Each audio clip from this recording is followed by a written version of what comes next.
Assalamualaikum warahmatullahi wabarakatuh. Alhamdulillahirabbil alamin wa bihi nasta'inu ala umuri dunya waddin. Wassalatu wassalamu ala asrofil anbiya'i wal mursalin sayyidina Muhammadin wa ala alihi wa sahbihi ajmain. Amma ba'du. Perkenalkan, nama saya Marwah Pangestuti dari Fakultas Ilmu Ekonomi dan Bisnis, jurusan Akuntansi. Nabi Ibrahim alaihissalam merupakan salah satu nabi dari 25 nabi yang wajib kita imani. Kita percayai bahwa Nabi Ibrahim itu memiliki ketabahan yang amat sangat luar biasa, memiliki ketaatan yang amat sangat tinggi terhadap Allah Subhanahu wa Ta'ala.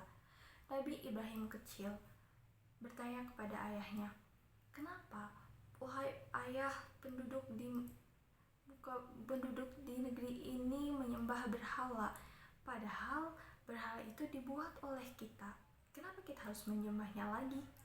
Tapi ayah Nabi Ibrahim termasuk golongan orang-orang yang kafir. Ia berkata, "Ini adalah Tuhan kita, ini adalah nenek moyang kita, maka kita harus mengagungkannya." Nabi Ibrahim menolak. Nabi Ibrahim merasa, "Ini bukan Tuhanku." Lantas, siapakah Tuhan itu? Bagaimanakah wujud Tuhan itu? Nabi Ibrahim terus mencari tahu dengan ketaatannya, dengan kecerdasannya.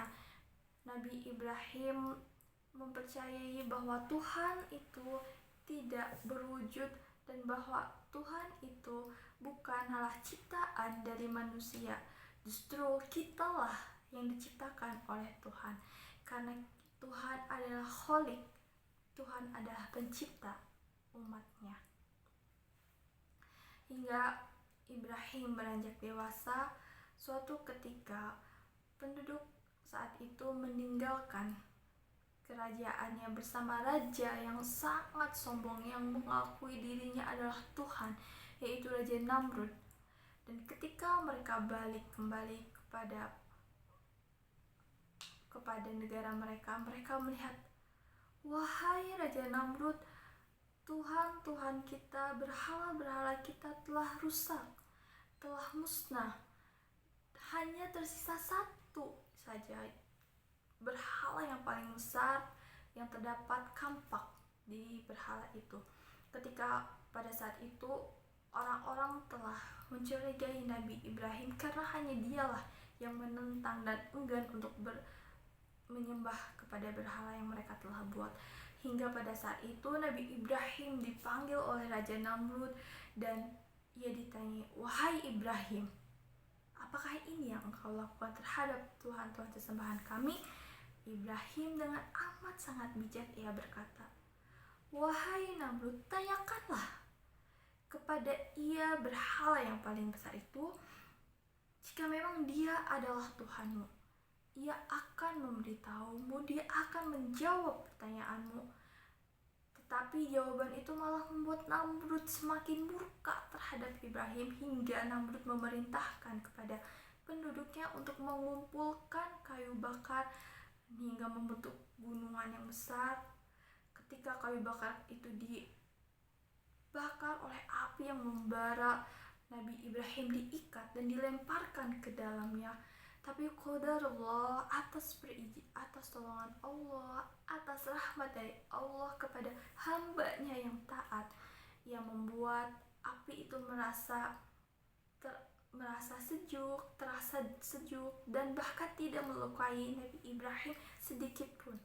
Ketika kobaran api itu pun padam, warga-warga pada saat itu, penduduk saat itu merasa terheran, kenapa Nabi Ibrahim bisa terselamatkan dengan begitu berkobarnya api.